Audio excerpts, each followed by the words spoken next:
Pues ya estamos aquí otra vez, otra semana más. De nuevo para hablar de psicología, esta semana sin festivos, así que va a ser toda la semana de directos entre semana a las 10 de la mañana y bueno, también el de los miércoles a las 8 de la tarde. Como siempre, excepto, por ejemplo, la semana pasada que hubo algún festivo y se complicó un poco todo. Pero sí, esta semana sabéis que todos los días a las 10 estoy aquí. Lo repito para el que se va uniendo. Vamos a empezar.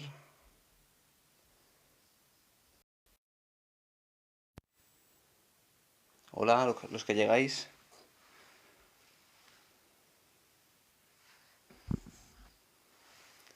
Hola, buenos días.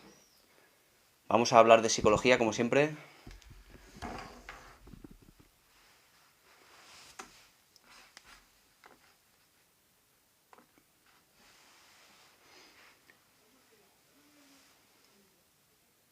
Hola, buenos días. Los que os unís, cuando a alguien le interese, puede ir realizando alguna pregunta. A ver, que prepare esto.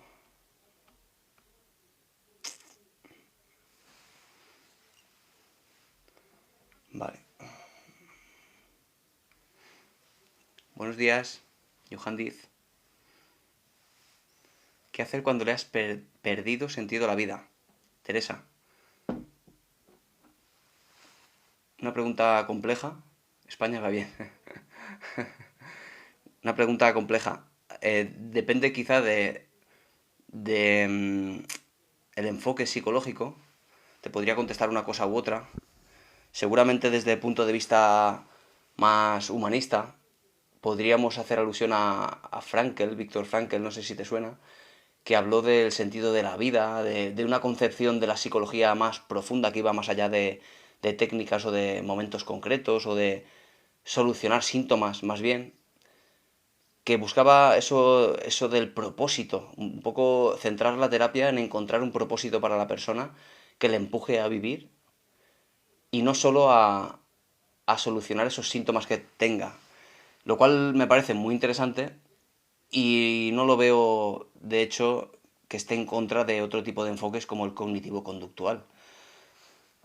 Es decir, si has perdido el sentido a la vida, que podría traducirse en que antes te gustaba hacer cosas y ya no te gusta hacerlas, pues quizá haya que empezar a trabajar de forma sistemática por encontrar aquellas cosas que desde luego alguna habrá que te llame la atención, que te apetezca hacer, algo que no has descubierto, algo que no has hecho nunca, algo que te motive a levantarte por la mañana con ganas de levantarte. Y que ahora, pues hasta ahora no lo has encontrado. Eso que, bueno, de una forma quizá demasiado poética le llaman el propósito. Me parece interesante, pero desde luego la mayoría de las veces que aparecen síntomas de depresión,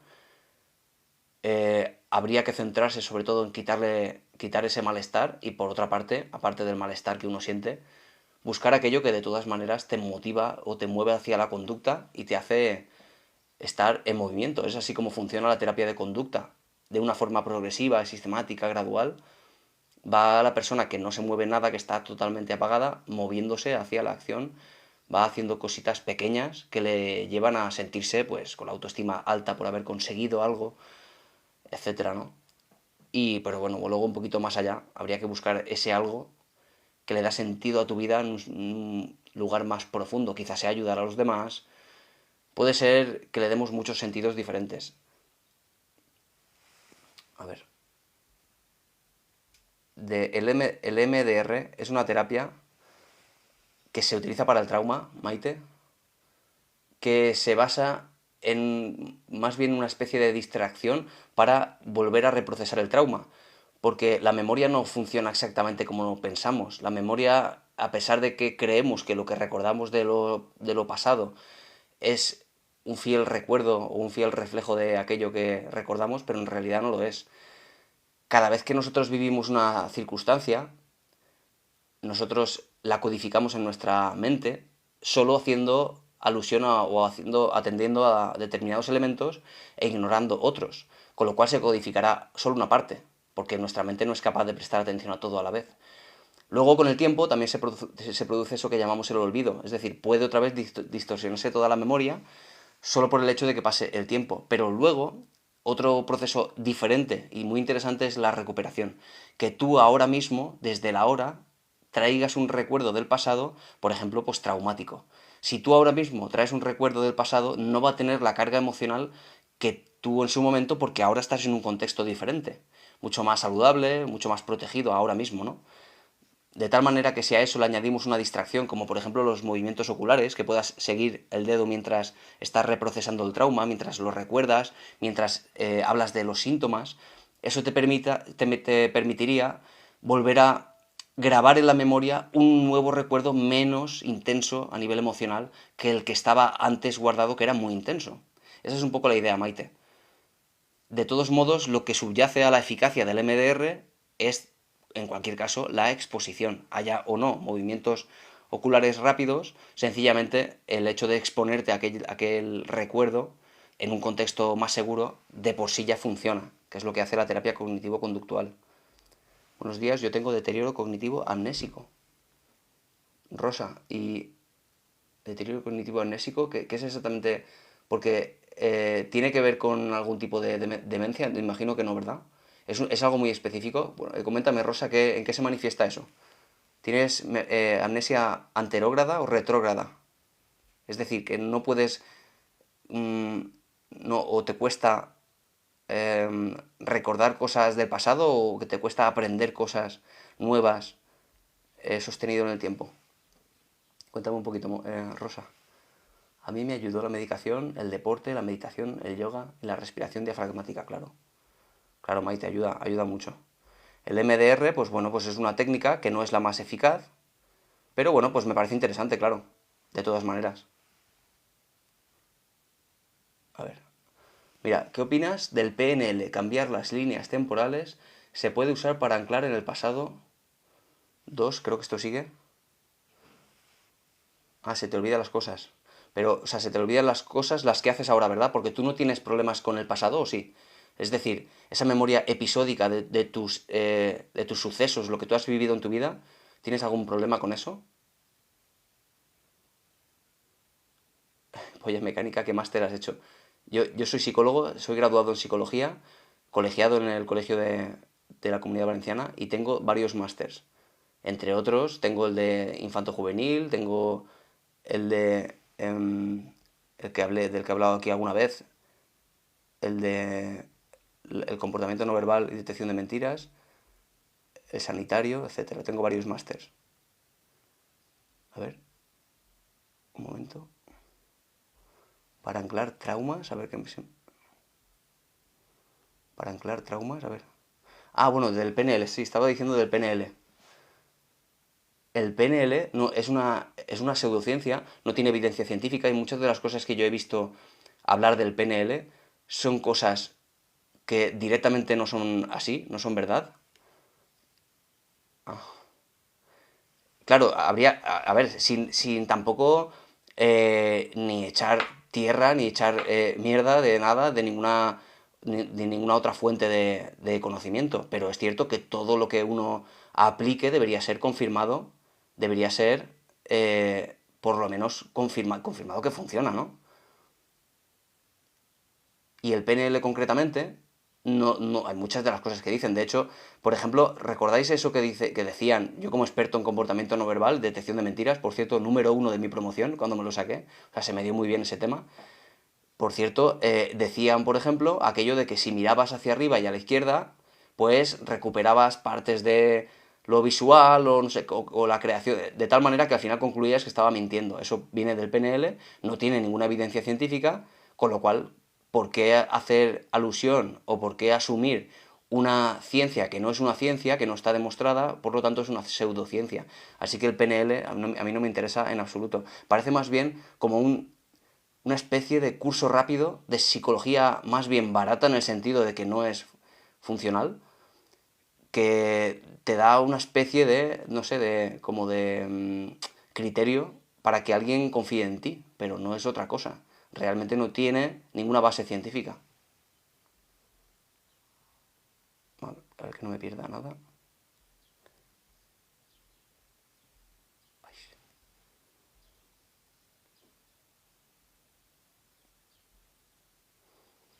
Aquí nos dicen también, yo cada vez tengo más olvidos. Tengo 67 años.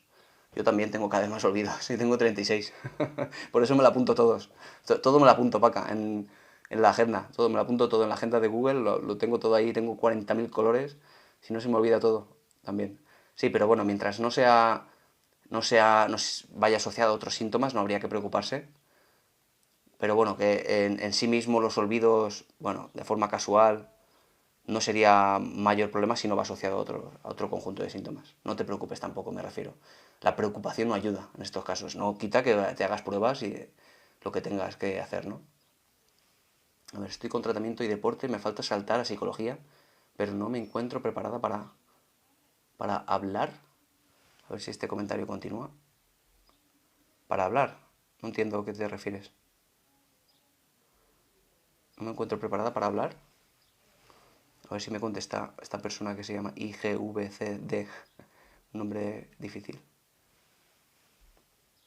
Vale, tengo 51 años, no puedo salir de mi ciudad porque me pongo con ansiedad. Fíjate, porque alguna vez, Monona, alguna vez has salido fuera de la ciudad y has sentido un ataque de pánico, ¿no? Probablemente. Eso hizo en su momento que empezases a evitar el salir.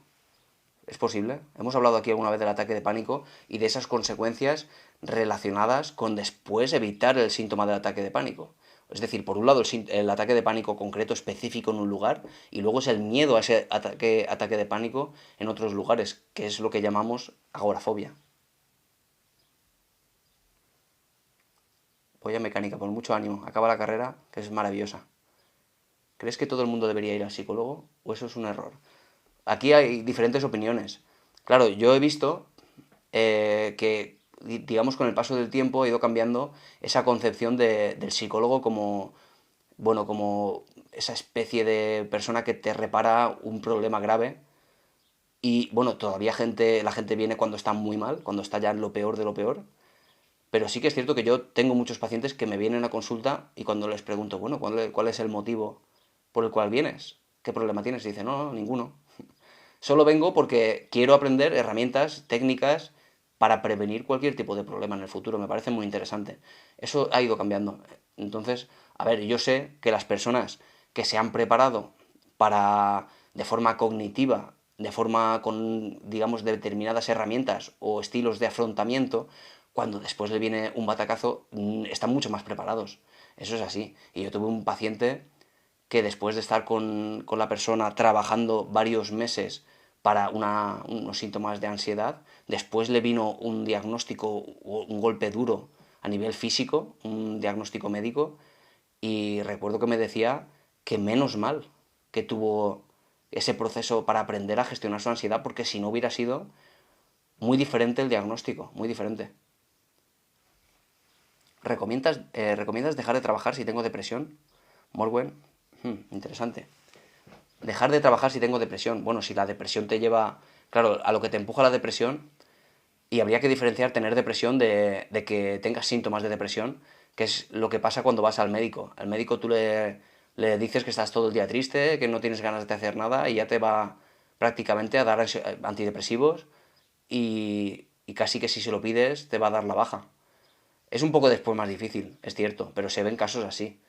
Lo cual, claro, nos lleva a cuestionarnos si realmente se está haciendo correctamente los diagnósticos, si la repercusión a nivel laboral, digamos, se está llevando a cabo de forma equiparada a los síntomas, no lo sé. Pero claro, hablamos de que no tienes ganas, si tienes depresión, ¿eh? Y hablo de un trastorno depresivo mayor, ¿vale? Lo que llamamos depresión, que es la categoría diagnóstica. Si tienes eso, no vas a tener ganas de nada en absoluto. Vas a estar tirado en el sofá sin moverte durante todo el día con pensamientos repetitivos, incansables, negativos hacia ti mismo, hacia los demás, etc.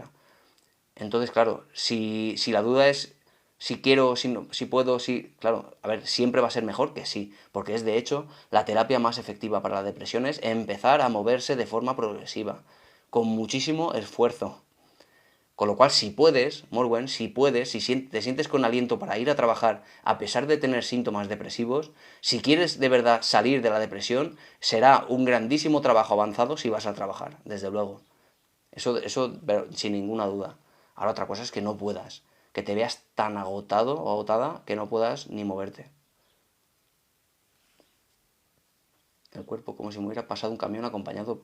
Sí, eso es, Maite. Si tienes un trastorno depresivo mayor, no vas a poder moverte, porque ya hablamos de cambios a nivel cerebral, de cómo se activan esos neurotransmisores, hay una menor activación dopaminérgica, a nivel funcional en el cerebro ha cambiado algo, hay menos catecolaminas, dopamina, adrenalina, noradrenalina, hay menos lo que de toda la vida se ha asociado con la depresión, la serotonina. Así que claro, hay cambios neuroquímicos. No es tan sencillo como decir es que estás siendo un vago o una vaga, no, no es sencillo. A ver, yo sé, no sé qué hacer, máster neuroforense clínica. Claro, tendrás que planteártelo. Tendrás que pensar qué es lo que más te llama. ¿Recomiendas que no se tomen antidepresivos para la ansiedad? Es que, claro, el tema con los antidepresivos es que, buenos días, Mireia, que se le llama antidepresivos, pues es una nomenclatura coloquial prácticamente, antidepresivos. Lo que es sencillamente un inhibidor de la recaptación de serotonina. Los aumentos de niveles de serotonina se sabe que mejoran algunos otros diagnósticos, como por ejemplo el trastorno obsesivo compulsivo o algunos trastornos de ansiedad, por lo tanto se toman también, claro. No porque sean ansiolíticos, porque sean que tenga que ver con la benzodiazepina como el ansiolítico, pero porque mejora en otro sentido. No te calma, pero aumenta los niveles de serotonina que están asociados con más bienestar, con lo cual quizá estés más calmado, pero por otra vía. Entonces, a ver, yo no estoy en contra de los fármacos, jamás, pero sí que es cierto que ante un trastorno de ansiedad, lo mejor siempre va a ser una terapia psicológica, solo que no es lo que te van a dar en la sanidad pública, porque es mucho más caro eso que las pastillas, que son relativamente baratas. Y relativamente baratas hablo de 5 o 10 euros al mes, lo que le cuesta a la seguridad pública, a la sanidad pública. Además hay estudios de eficacia que dicen bueno, que la terapia psicológica es más efectiva que los psicofármacos. He empezado y estoy sin ganas de nada, llorando y sin ilusiones. Evanescencia, con síntomas de depresión. ¿Y hace mucho, evanescencia? ¿Hace mucho que tienes esos síntomas? Si me he saltado algún mensaje, puede ser, que me haya saltado alguno, volver a repetírmelo, por favor. No me lo tengáis en cuenta, aquí hay mucha gente. Y me lo volvéis a preguntar otra vez, o lo que sea, o me mandáis un privado, lo que haga falta, ¿vale? ¿Cuál es el sentido de la vida? Pregunta filosófica, ¿cuál es el sentido de la vida? No lo sé. ¿Cuál es el sentido de la vida para ti? Tendrías que encontrar más bien. Giovanni. Es decir, para mucha gente el sentido de la vida es ayudar a los demás. Para otra gente el sentido de la vida se convierte en una única persona. Por ejemplo, un hijo, una hija. A veces un novio, una novia. Yo fíjate, a mí me parece mucho más interesante, más que el sentido de la vida. eh, no sé si habéis visto la película esta de Soul, imagino que sí, de Disney, que tenía un planteamiento bastante interesante relativo a esto.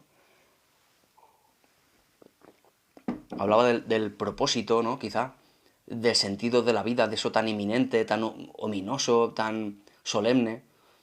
Y me parecía interesante esta película por esa conclusión de que aquellos entes espirituales, semidioses, algo así, veían esta perspectiva como ridícula. Decían, bueno, pero eso que dices, ¿no? ¿Qué es eso del propósito? Es decir, el sentido de la vida desde un punto de vista más plano es el disfrutar del día a día con cada pequeña nimiedad, no grandes futuros en los que te ves exitoso y cosas así, en cualquier sentido, ¿no? Tanto de pareja como a nivel económico, etcétera.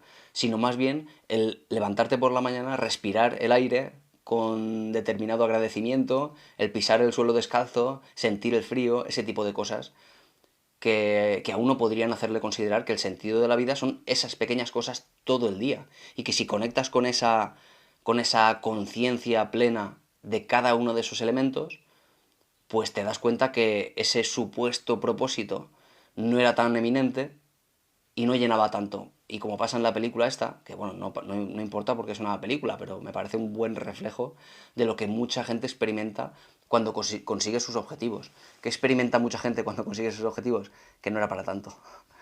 Que, bueno, ya, ¿y ahora qué? Ya he conseguido esto que tantos años, tanto esfuerzo me ha costado, ¿y ahora qué? Pues si no has disfrutado por el camino, si te has centrado tanto en eso, tienes un problema. Inclusive si es un hijo o una hija que has dedicado toda tu vida, todo tu esfuerzo y empeño en ser el mejor de los padres, de las madres, y cuando se va de casa, ¿qué? ¿Qué pasa con eso que llamamos el efecto del nido vacío? Que hemos puesto toda la carne en el asador, en ese hijo, y hemos olvidado ser personas. Es decir, desarrollar otros roles de la vida como maridos, como amigos de amigos, como deportistas, como de tal manera que todo eso nos protege frente a los chascos de alguna de esas áreas. Así lo veo yo, Giovanni. No sé cómo lo ves tú y qué opinas. Los psicólogos sois los más listos del sistema. Esto ya viene crítica, creo. Vivéis contando milongas a la peña. Pues eso. No pasa nada, sin Sara. No te voy a juzgar por ello. Por aquí se pasan algunos siempre a comentarnos cosas así y no pasa nada, yo lo entiendo. A veces entiendo que, oye, este tipo de cosas cuando no se ajustan a las expectativas de uno, generan cierta irritabilidad y es motivo por el cual uno pone comentarios así, tiene que desahogarse de esa rabia y yo soy el primero que lo entiende. A ver, hola, buenos, buenas, ¿qué piensas de los exámenes que miden la neuroquímica cerebral? La neuroquímica cerebral. Es decir, la serotonina, ¿te refieres? Los neurotransmisores, ¿te refieres? You, la neuroquímica cerebral. Supongo que sí, ¿no?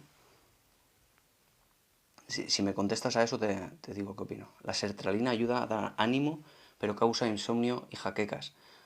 Es posible. Sí, es que dependiendo de qué tipo de antidepresivo sea, digamos que hará efecto en determinados neurotransmisores. No todos hacen efecto en la serotonina. Solo que los que hacen efecto en la serotonina también, por el efecto neuromodulador de ese neurotransmisor, tiene efecto en otros neurotransmisores como la dopamina, la noradrenalina, etcétera. Con lo cual, hoy en día incluso hay mejores antidepresivos que son inhibidores de la recaptación de noradrenalina, fíjate, curiosamente, para evitar precisamente esos efectos secundarios, que no se producen en todos, ¿eh?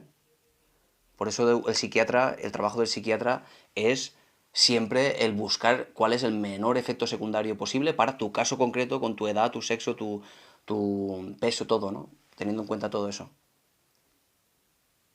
Yo estoy con pastillas y el psicólogo de la pública no está tan mal. Pues mira, me alegro yo. Me alegro.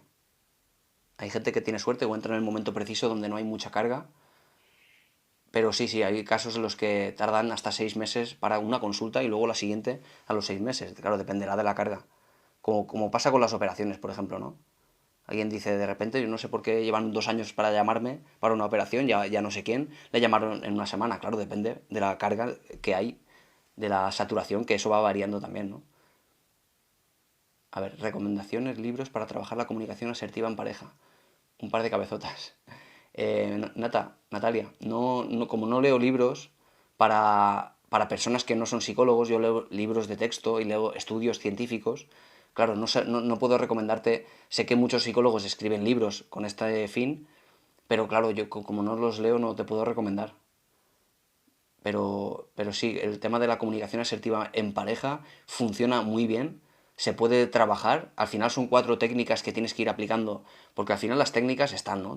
Buscas cualquier libro, seguro que salen ese determinada forma de intervenir con técnicas, pero luego hay que aplicarlo a tu caso concreto, con tus propias creencias, tus propias características, que si vives con tu madre, que si vives con 3 hijos, que si con todo eso, en vez de uno pues quejarse un poco con la circunstancia personal en la que dice, ya claro, pero eso es muy fácil, con mi caso, bueno, pues eso es lo que hay que hacer, ¿no? Y eso es lo que hace muchas veces el terapeuta, ¿no? Que guía dentro de tu propio caso con tus propias características, ¿no?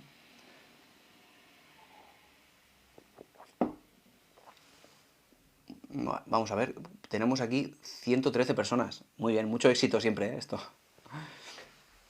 A ver, ¿qué opinas de escatamina? No lo conozco. Me propusieron empezar la semana que viene. Me da miedo ese medicamento, no lo conozco. Esketamina. Si es una marca, no sé qué es. Ten en cuenta que yo siempre he estudiado los principios activos. Luego tienen marcas. Las marcas sí que no las conozco. Si lo lees en el prospecto, seguramente saldrá cuál es el principio activo. Por ejemplo, fluoxetina es un principio activo, la paroxetina, la sertralina, todo eso son principios activos, lo otro es la marca, ¿vale? Aquí también nos dice una marca, el Vanés, el Vanse, me dan dolores de cabeza. Remitran, tampoco, no conozco esas marcas. A ver, cuando te levantas por las mañanas con presión en el pecho, ¿es síntoma de ansiedad o depresión? De ansiedad, Teresa. Es síntoma de ansiedad. Es bueno, también porque ya llevas una carga durante un tiempo, ¿no? Imagino, y te levantas por la mañana y te viene el mundo otra vez encima con todo lo que tienes y enseguida se te carga el pecho. Sí, es un síntoma de ansiedad y tiene solución. Yo no tengo ilusiones, divorcio, mi familia me ha dado de lado, evanescencia. Bueno, pues eso que nos decían antes en la pregunta sobre el sentido de la vida, bueno, pues al final tienes que entrar en esa búsqueda. Tienes que buscar qué es lo que puedes hacer que te devuelva la ilusión. Es decir, tengas el golpe que tengas de la vida, uno debe preguntarse siempre si, si todavía tiene cosas valiosas por hacer en la vida, si es posible todavía hacer cosas valiosas para uno mismo o incluso para los demás, quizá. ¿Es posible, evanescencia, que todavía hayan cosas que pudieras hacer valiosas? Se trata de reflexionar porque no existe un manual de qué cosas son valiosas y qué cosas no. Existe lo que a uno le pueden parecer valiosas y lo que a otro le puede parecer otras. Tienes que hacer ese trabajo introspectivo para encontrar qué te llena. ¿Que no te llena nada? Pues entonces tendrás que salir a la calle a la batalla de buscar qué es lo que te gusta. Probar una cosa, probar otra, darte a los demás quizá, meterte en una asociación, lo que sea que te permita empezar a explorar todo eso y a ver qué sensaciones te dan. No tanto pensarlo, ¿no? No pensar en algo y decir, ah, eso no me gusta, y descartarlo, sino probarlo, experimentar qué reacciones tiene tu cerebro a nivel de neuroquímicos, es decir, qué sensación sientes tú al final, y con eso ir tomando decisiones. Eso es lo que te recomiendo, evanescencia, no dejarlo pasar. A ver, ¿cómo ayudar a alguien con gerontofilia? ¿Es un gusto o trauma? ¿Puede sanar? Con gerontofilia. Uy, con gerontofilia. Bueno, como todas las filias, entiendo que todas las parafilias, sí, sí tienen solución, ¿eh? Si hablas de solucionarlo, muchas veces había que ver si quiere la persona solucionarlo. Para empezar hay que tener en cuenta que cualquier parafilia, eh, incluida la pedofilia, por ejemplo, no podemos hablar mucho de términos determinados, pero desde luego son trastornos que nos llevan a que la persona, por ejemplo, sienta ansiedad si aquel deseo no es saciado, por ejemplo. Entonces, claro, en este caso hablamos de pues, personas mayores, la persona quizá sepa que está en parte mal, dependiendo del contexto, dependiendo si hay abuso o no. Claro, todo eso, desde luego, va a estar asociado a un cierto malestar, si no cumple, me refiero. Es decir, al final hay asociada la ansiedad. Ansiedad por no cumplir. Que a ti te guste algo que no está ajustado a la norma social, no es el hecho en sí malo, lo que es malo es la conducta de llevar a cabo ese gusto que tú tienes por eso, que es lo que te lleva a cometer un delito quizá, con el tema de niños, por ejemplo, ¿no? Pero sí tiene solución si al final tú consigues controlar eso, que no se transforme en una conducta. Con lo cual, al final, dependiendo de si eso es un problema o no, es decir, si me hablas de un joven de 18 años que le gustan las personas de 55, de 60, no hay ningún problema, porque bueno, pues tiene relaciones con personas adultas con las que quiere y no hay ningún problema. Ahora bien, si hablamos de personas que no tienen uso de su conciencia, es decir, hay un delito, pues tiene un problema porque no puede evitarlo por un lado, le genera muchísimo malestar y, claro, será la misma persona, el mismo paciente el que quiera cambiar y acudirá a consulta, si no, no acudirá. Tienes que tener en cuenta siempre que uno puede ser ayudado solo si quiere ser ayudado, nunca jamás porque otro quiera que sea ayudado. El sentido de la vida es el amor sin nada a cambio. Muy, muy interesante, Antonio Maldonado, por ejemplo. Pero no necesariamente, ¿eh? Y sí que quiero hacer alusión, Antonio, a que lo que percibe uno como el sentido de la vida no es necesariamente generalizable a la sociedad en su conjunto. Es lo que a ti te parece que es el sentido de la vida, pero habrá muchas personas que no tengan un gran sentido de la afiliación. El motivo de la afiliación es aquel que tenemos necesidad de los demás, de experimentar con los demás, etcétera, aunque todos somos seres sociales, pero unos tienen más necesidad de otros que otros, ¿vale? Es decir, otros tienen, por ejemplo, otro tipo de motivaciones como motor de su vida, que es el motivo de logro, por ejemplo, y que es inherente a sí mismo y no a los demás. Con lo cual esta persona no tendrá esa concepción de la vida como tienes tú, por ejemplo. Y está genial tener eso porque es maravilloso, porque pones al amor como el motor de la vida. Pero no es generalizable a los demás. Es interesante esta matización porque luego se producen ciertas disonancias. Cuando alguien, si uno es demasiado rígido con su forma de ver el mundo, cuando alguien no encuadra, no acaba dentro de ese modelo tuyo, exportable a los demás, acabas tú viendo que lo está haciendo mal, juzgando a la persona, ¿no? Si uno es flexible y tiene su propio sentido de la vida, pero entiende que es propio, único y de nadie más, pues no le pasa eso. Sencillamente acepta que cada uno lo ve de otra manera.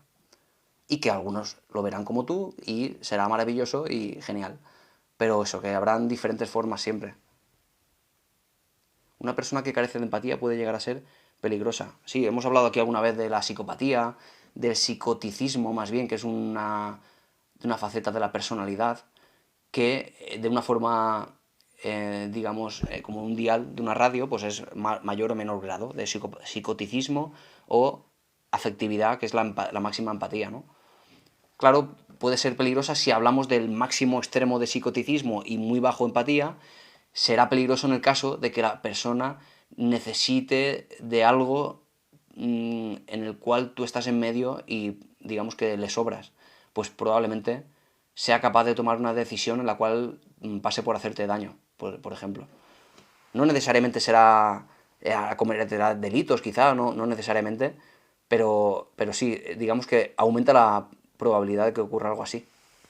Porque es probable que en algún sentido bueno, pues en algún sentido te metas en medio, claro, como pasa. Muchas personas se enfadan entre sí, claro, pero no se hacen daño por las consecuencias a posteriori o porque quieren a la persona. Claro, si todo eso no está, pues sí que habría que tener en cuenta que es más probable.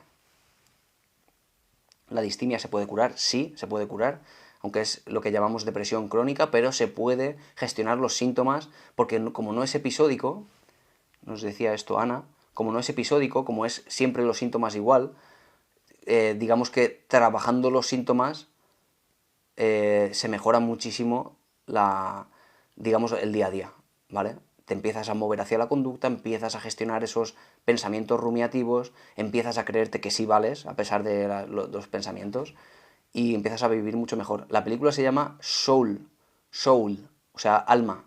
Es la de Pixar, creo que es del cantante o del saxofonista de blues o de jazz, no me acuerdo bien. Tengo días de euforia y otros hundida hasta el fondo, evanescencia. Bueno, pues aprovecha los días de euforia para encontrar eso que te agrada y los días que no tengas euforia, saca la energía de donde sea para mover tus piernas hacia la acción, hacer pequeños retos de tengo que moverme, tengo que hacer esto mínimo que tengo planeado hacer, etcétera.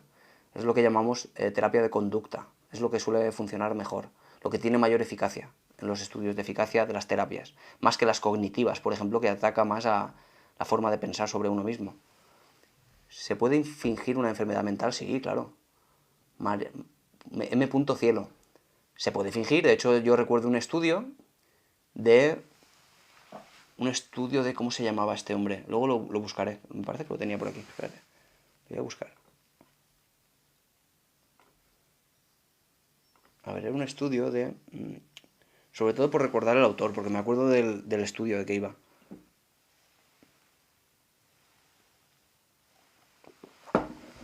Era sobre todo de un investigador que quería demostrar que cualquiera puede entrar en un psiquiátrico cuando existían los psiquiátricos, ¿vale? Los manicomios de forma coloquial, que antes de los años 70 en España, por ejemplo, te metían allí contra tu voluntad si tenías síntomas de, por ejemplo, un brote psicótico, etcétera, ¿no? Entonces este investigador se propuso colar, digamos, en un psiquiátrico fingiendo los síntomas a determinado número de personas, no recuerdo ahora el número, solo fingiendo síntomas, ¿no? Pues me pasa esto, me pasa esto, me pasa esto, casi como leyéndolo de un manual. Y entraron un número considerable de gente. Y por otra parte, la segunda parte del estudio, M. Cielo, era lo contrario. Ya se le decía al psiquiatra que había firmado los ingresos que había sido engañado, que un número determinado de gente que había entrado no era verdaderamente, no tenían esos trastornos verdaderamente, habían fingido, y luego se le dijo a este psiquiatra que de nuevo vendrían, sin decir la fecha, que volvía otra vez a hacer la misma fase dentro de un tiempo, ¿no? Con lo cual estaba súper concentrado el psiquiatra en determinar la verdad o la mentira. Y se vio que el psiquiatra rechazó a unos cuantos pacientes y cuando llegó el investigador le dijo, los he pillado, estos eran los que me habéis intentado colar y no era verdad. Y entonces el investigador dijo, no, no, sí, era mentira, no he vuelto a intentar meter a nadie. Con lo cual esas personas después se vio que sí tenían esos trastornos, pero había fallado en el diagnóstico porque bueno, estaba sugestionado a pensar que le estaban intentando engañar o le hacían fingir. Así que claro que se puede fingir una enfermedad mental. De hecho, pasa frecuentemente lo que hablábamos antes de la depresión. Tú vas al médico y con pocos síntomas que le manifiestes, las pocas ganas que tienes en el trabajo, en la vida, de levantarte, ya con eso no es que te diagnostique, te dé un informe, pero te está dando ansiolíticos o antidepresivos a consecuencia de los síntomas. Entonces, claro, prácticamente podrías fingir, bueno, prácticamente no, es que mucha gente lo ha hecho, yo lo sé, de forma fehaciente que lo han hecho. Si le dan pastillas, no las toma la persona, pero ha conseguido la baja laboral que es lo que quería. ¿Se puede fingir? Claro, por supuesto que se puede fingir. Otra cosa es que sea que por ejemplo, claro, dependiendo de cuál es el grado de interés que tiene el que te diagnostica en descubrir la mentira. Como te decía, yo soy experto en comportamiento no verbal, detección de mentiras, hice un informe para el trabajo de fin de máster en el que evaluaba la credibilidad del testimonio de alguien que denunciaba a otra persona por maltrato. Entonces, claro, al evaluar esa credibilidad, por ejemplo, claro, ahí sí que hay un interés del afectado por demostrar que eso no es verdad. En este caso, por ejemplo, fingir una enfermedad de depresión o de ansiedad en la sanidad pública, pues al final el médico le dará más o menos igual que tú cojas la baja o no la cojas. Si te sientes mal, pues lo que quieres es ayudarte. Entonces, bueno, pues dependiendo de eso también, ¿no? El sentido de la vida es un momento, sí. La distimia es la depresión crónica, Ana. Es lo que antes le llamábamos distimia en el DSM-4 y ahora le llamamos depresión crónica. Es decir, no digamos movida por episodios de 6 meses aproximadamente en el que se sucede depresión, después un proceso o un estado de eutimia, o sea, sin síntomas depresivos, de normalidad, y luego otro episodio si vuelve de depresión y va sucediéndose así de manera episódica. Eso es la depresión mayor, el trastorno depresivo mayor. La distimia es menos grave los síntomas que la depresión mayor, pero crónica. ¿Cómo es la escatamina? Tampoco sé lo que es la escatamina. Si me dices lo que es, si lees el prospecto y me dices cuál es el principio activo, podría decirte algo. Opino que ayudáis mucho a tantas personas que están mal psicológicamente. Muchas gracias, Consuelo. En eso estamos. Creí que la sertralina es el peor antidepresivo y el que más recetan. El que más recetan la sertralina, bueno, sí, puede ser. Sí, la fluoxetina, la paroxetina se recetan mucho, la venlafaxina, hay muchos. Es que dependerá de muchas cosas. Pero sobre todo lo que más debe atenderse ya no es cuál te dan, sino qué efectos secundarios tienen en ti para luego cambiarlos por otros. Hay muchos aquí, muchos comentarios, ¿eh? Tengo 84 por leer todavía. No os agobiéis con los comentarios, que tengo muchos y voy a intentar, como siempre, contestarlos todos. ¿Qué tipo de ejercicio diario recomiendas para mejorar la serotonina? Anda, anda, qué buena pregunta. ¿Qué ejercicio recomiendo? Pues bueno, ejercicio de fuerza. Hacer pesas siempre, la mela, siempre.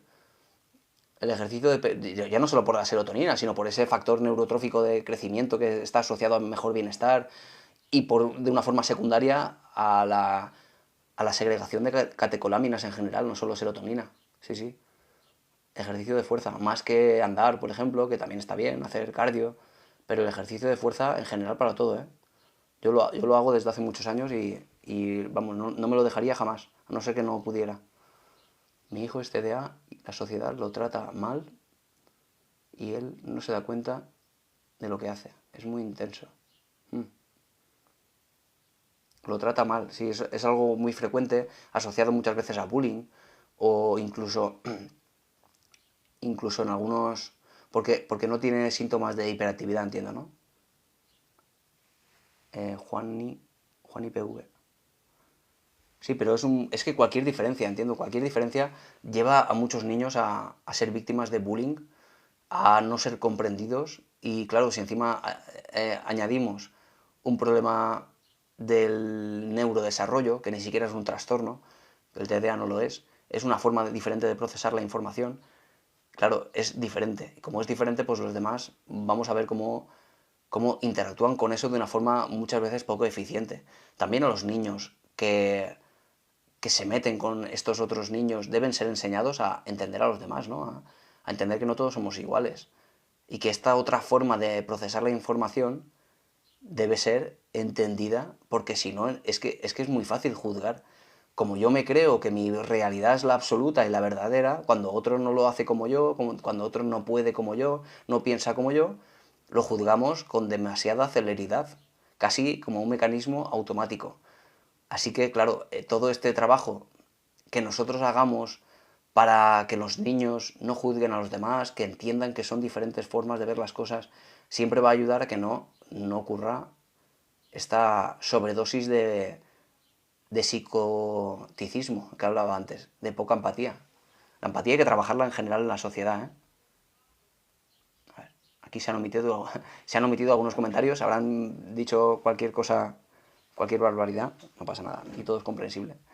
Bueno, no hay forma de que te enteres de mi problema. Ay, pues lo siento, Vanescencia. Siento, hago lo que puedo. Gracias por intentar leerme. Bueno, si quieres escribirme por privado, lo intentaré, ¿vale? ¿El dolor físico me produce mi depresión o mi depresión es la que me produce el dolor físico? Dolor físico, Nur. ¿Dolor físico qué sería exactamente? ¿O te refieres con el dolor físico a lo del pecho? ¿Te refieres a levantarte con el dolor en el pecho? Si es así, sería un conjunto de depresión y ansiedad que no es incompatible como mucha gente cree. Parece como dos extremos de un mismo continuo y no lo es. Puede tener alguien perfectamente depresión y ansiedad, ¿vale? Pero claro, el dolor físico puede aparecer por determinados, digamos, la ausencia de determinados neurotransmisores. Tened en cuenta que si se mueven esos neurotransmisores porque se ha cronificado un estado emocional, también, por ejemplo, las endorfinas se van a ver tocadas. Las endorfinas que son las que evitan que sintamos dolor.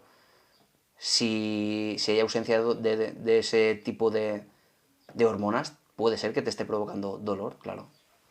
Pero bueno, si hay dolor físico, quizá haya también algo más. Que el hecho de que haya depresión no quita que no haya también algún tipo de problema físico y habrá que estudiarlo también, ¿no?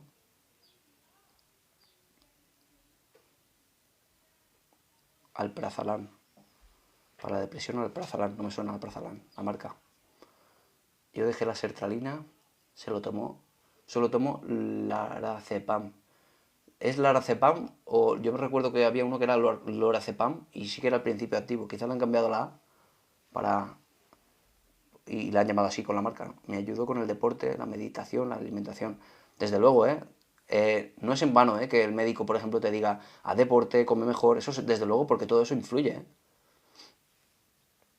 ¿Qué tipo de orientación tienes como psicólogo? Nos pregunta Andrea Moreira, la cognitivo-conductual, que es la que se estudia en la carrera, por cierto, la que más se estudia, aunque se hace alusión a otras, pero la que más se estudia porque es la que tiene mejor eficacia para determinados trastornos, por no decir para todos. Pero luego sí que es cierto que uno se va nutriendo de otras orientaciones, como la humanista, etcétera, las terapias de tercera generación, etcétera. Pero sí que es cierto que la base o el 80% de mi orientación es la cognitivo-conductual. Olanzapina. Sí. Bueno, sí, la olanzapina sí es un regulador de neurotransmisores.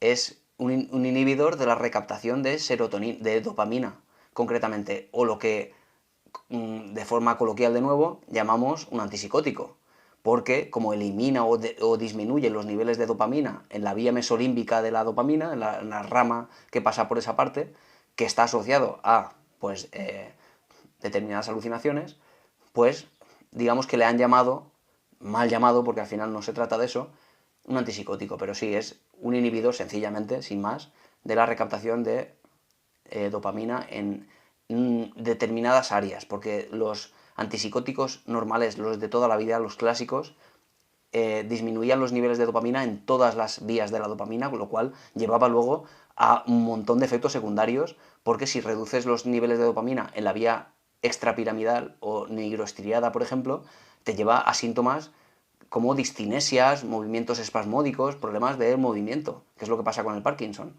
Con lo cual, los antipsicóticos atípicos lo que hacen es solo reducir los niveles de dopamina en la vía que está asociada a las alucinaciones y ya está.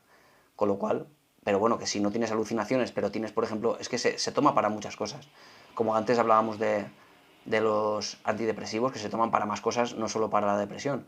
Pues esto igual. Yo he visto que se toma mirtazapina, por ejemplo, también, un antipsicótico mal llamado, se toma para los mareos, para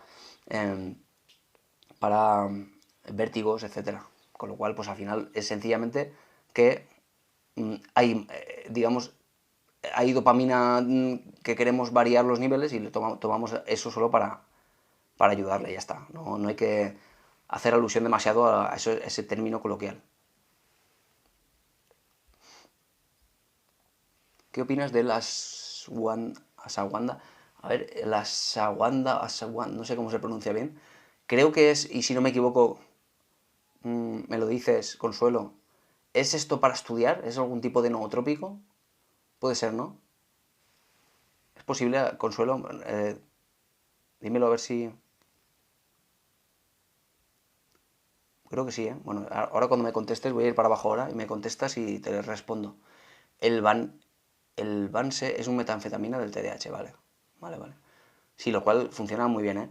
No, no será tanto metanfetamina ya, porque ha cambiado, ahora se toman, claro, son derivados de la metanfetamina más bien, como la tomoxetina o la metilfenidato. No son exactamente metanfetaminas porque la metanfetamina produce dopamina por dos vías diferentes, con lo cual era muy peligroso.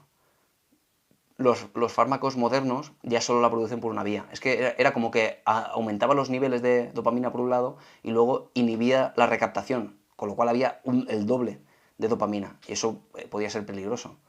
Ahora ya solo es por una, es más controlado. El Vanse no sé si es una marca de un metilfenidato o atomoxetina, que son los más comunes, los principios activos más comunes que se toman para el TDAH. No lo sé. Si lo tienes por ahí, me lo confirmas. Si es otro principio activo que no conozco, que lo sabrá seguro, es posible. A ver. ¿Qué solución es esa que dices para quitar la presión del pecho? Si lo que hay es presión del pecho producida por ansiedad, desde luego lo que debes hacer es gestionar desde el punto de vista fisiológico ese síntoma físico, respirando, por ejemplo, haciendo algún tipo de ejercicio de mindfulness, de tal manera que no que la respiración no se te altere tanto. Deberías probarlo de todas maneras, ¿eh? Porque si eso no te lo reduce, significa que no es la causa la ansiedad de esa presión en el pecho. Pero probablemente, ¿vale? Intenta respirar durante unos minutos, con calma, hacer mindfulness. Si no sabes el mindfulness lo que es, busca alguna guía, porque hay millones, pero es sencillamente lo que es el manejar el foco de atención. Prestar atención en vez de, por ejemplo, al pecho que tienes tanta atención allí, prestar atención, por ejemplo, durante unos minutos a algo que no tenga que ver con el pecho, ¿vale? Y mover después ese foco de un punto a otro. Por ejemplo, notar el pie, solo el pie de tu pie derecho, luego el pie izquierdo, luego los sonidos de la habitación, etcétera.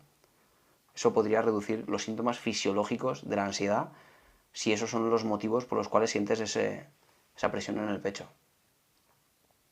¿Las hormonas y los neurotransmisores influyen en los estados de ánimo? Sí, claro, directamente. Y esa es la palabra correcta, influyen. No, no determinan como tal, pero claro que influyen. ¿Cómo se puede llorar hasta para desahogarse uno? ¿Pero por qué no puedes llorar, chules? Bueno, al final yo creo que uno debe desde luego, de permitírselo. de alguna manera, llorar creo que es algo que no se puede del todo controlar, pero si te lo permites al menos, si te pones una película triste, seguro que digamos, te pones en las mejores condiciones para que eso ocurra. Si tienes esas creencias de tipo los hombres no lloramos, etcétera, pues no llorarás porque te contendrás. Si te quitas esa contención y te pones en las circunstancias adecuadas, pues quizá se produzca. Sería un debate interesante a más largo plazo. No encuentro nada valioso y mi hijo es lo único por lo que no me voy ya de este mundo. Pues me parece un buen motivo, evanescencia, el hijo. Me parece un buen motivo. Aún así, como no es suficiente para motivarte, debes encontrar ese otro algo. Por ejemplo, aquí te ponen ejemplos. Caminar, gimnasio, no hay un manual como digo. Tienes que encontrarlo tú. ¿Qué es lo que te motiva a probar cosas? Hay unas personas obsesionadas con mi familia psicológicamente. ¿Qué recomiendas? Pues dependiendo del grado, user 621, dependiendo del grado de peligrosidad que eso supone para tu familia, desde luego lo primero que uno debe hacer es protegerlo, ¿no? En todo caso, cambiar aquellas cosas que puedas cambiar, porque habrán cosas que se puedan cambiar. Otra cosa es que una vez ya, digamos, consideras que no hay peligro real a una lesión, no hay peligro de ningún tipo de, no sé, de violencia real, es solo, quizá insultos, quizá, bueno, si lo que hay es más bien la ofensa, digamos que ahí lo que debes hacer es gestionar eso porque la ofensa, el mirarte mal, el criticarte, por ejemplo, a ti te hace daño por vía de tus propios pensamientos y de cómo tú valoras eso y de la gravedad que tú percibes de ello. Claro, tú dices, no les hago caso, ese es el tema, ¿no? Que al final, si el problema es ese, si el problema es que te critican, se meten contigo a escondidas, es conseguir que eso no te afecte demasiado, aceptar que los demás son como son, que ellos quizá se han criado en entornos críticos al máximo y no saben controlarse. Claro, pero eso no quita que si hay una sensación de peligro, que te pongas, que pongas algún tipo de solución para no estar en peligro. Pues a denunciar, lo que sea, ¿no? Eso desde luego. Son dos vías diferentes, la conducta y los pensamientos. Más o menos 10. Hay un montón de comentarios que voy a tener que dejar sin contestar porque se nos va la hora. Voy a ir bajando porque de verdad, siempre me sabe fatal porque no puedo contestarlos a todos. A ver, si uno no tiene prejuicios, te da igual lo que piensen de ti. Es su opinión y no la tuya. Muy bien. Muy bien, Garcís. Ainara. Así es. Los prejuicios, pues, son difíciles de gestionar. Es así, es que es muy difícil desprenderse de esos prejuicios. Los tienes y te guían. Así, muchas gracias, Ainara, por los ánimos a los demás también, porque al final yo también quiero que con todo esto sintamos que no estamos solos, por un lado. Que hay gente que también te entiende mediante todo este tipo de grupos, quizá Al final hay mucha gente que entiende que los problemas psicológicos son reales, por un lado, que hay gente que te juzga por ello, y produce muchísimo malestar. Ah, vale, Jeffrey, no sé cómo se pronuncia, perdóname. Ashwagandha es un adaptógeno que teóricamente regula el cortisol. Vale, vale, es que tengo algún tipo de recuerdo de eso. Pensaba que era un nootrópico de estos para estudiar. No tenía... Vale, ya creo que me suena algo, pero como tampoco conozco mucho del tema, que lo he escuchado así por fuera un poco de mi línea, no le he prestado demasiada atención, así que no puedo darte una opinión al tema. Que regula el cortisol, sí, puede ser, puede ser. Lo buscaré de todas maneras, me lo voy a apuntar. Y voy a buscar cómo se pronuncia, sobre todo.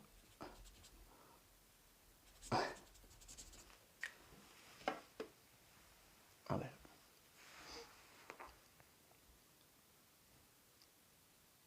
Del Eipran. De nuevo, es un fármaco que no conozco.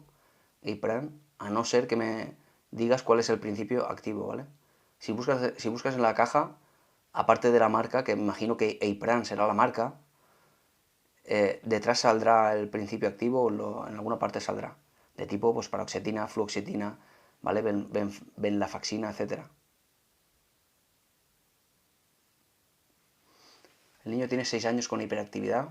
¿Recomiendas algo para centrarse o medicación? Yo trabajo con niños en un despacho en Novelda, con niños con TDAH también, y tiene la terapia cognitivo-conductual funciona muy bien para el TDAH. Es decir, terapias de tipo centradas en ese análisis funcional del niño, de qué elementos antecedentes y consecuentes a su conducta se producen, instruir a los padres, profesores, a regular esos premios y castigos, normalmente mejor los castigos, etcétera, que funciona muy bien para el TDAH para mejorar su conducta, su autocontrol, mejora bastante. Aparte de el propio entrenamiento del niño en gestionar sus emociones en general. Porque la impulsividad muchas veces viene dada por la rabia que no está bien gestionada, etcétera. Entonces yo recomiendo eso que llamamos, que funciona muy bien, que es la economía de fichas.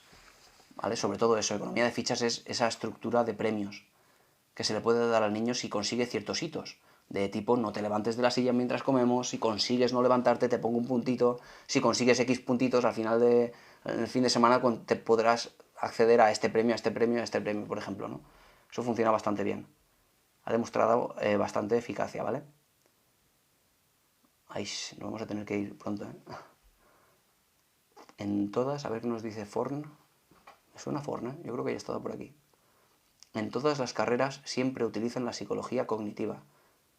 Sí, en la carrera de psicología en España y en Europa, sí. Por ejemplo, nos encontramos que en países como Argentina se estudia de forma mayoritaria el psicoanálisis por alguna razón, por algún tipo de historia interna en el país que se volcó por ese tipo de disciplina que no está asociada a la ciencia, que no es científica, y que por lo tanto pues tiene menos interés y por eso no se estudia aquí el psicoanálisis. Uno puede formarse por su cuenta de psicoanálisis igual que se puede uno hacer pues curandero si quiere, en realidad, porque no necesita de nada más que su propia experiencia.